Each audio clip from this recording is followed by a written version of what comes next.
halitaitwa Sarai, litaitwa Sara. Kwa nini? Kwa sababu kuna kitu Mungu amefanya katika maisha yake. Ninaona jina lako sio hilo unaloitwa, linakuja jina lako.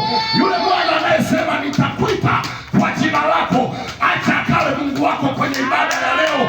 Baada ya kutoka hapa, ukaite kwa jina lako. Watu wanaoenda kuitwa kwa majina yao, lile jina la kuitwa mgonjwa sio la kwako, utaitwa kwa jina lako. Lile jina la kuitwa fukara sio la kwako, utaitwa kwa jina lako. Lile jina la mtu wa hovyo sio jina lako, utaitwa kwa jina lako. Ninaona watu wenye majina yao hapa.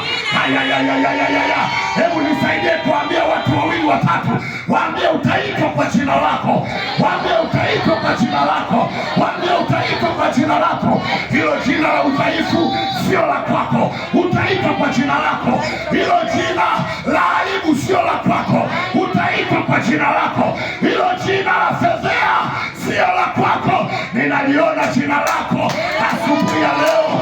Unaenda kuitwa kwa heshima, unaenda kuitwa kwa adabu, unaenda kuitwa. Wapate washindi hapa wanaosema nina jina langu.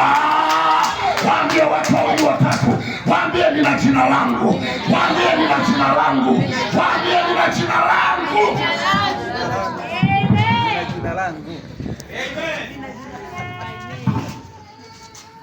Tubadilishe.